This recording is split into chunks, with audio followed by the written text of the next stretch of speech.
কাৰ্বি আংলঙৰ ডকমকা কাণ্ডত নৰপিশাচৰ বুলি হৈ তোমালোক গুচি গলা, প্ৰাকৃতিক সৌন্দৰ্যও পাহৰিলা। সেই পিশাচকেইটাই তোমালোকৰ প্ৰাকৃতিক প্ৰেম বেয়া পাইছিল।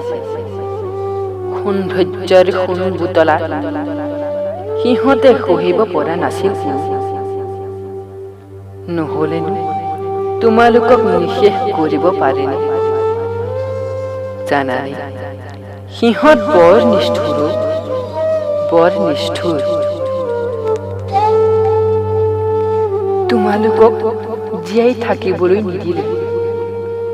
তোমালোকৰ সুন্দৰ জীৱনটো সেই পিশাচকেইটাই আধাতে শেষ কৰি পেলালে। যদিও সিহঁতে শেষ কৰিলে, তথাপিতো তোমালোক আমাৰ মাজত সদায় থাকিবা। সেই কান্তিলাল জলপ্ৰপাতৰ দৰে থাকিবানে তোমালোক? থাকিবানে? থাকিবা ন? নিশ্চয় থাকিবা। ধন্যবাদ।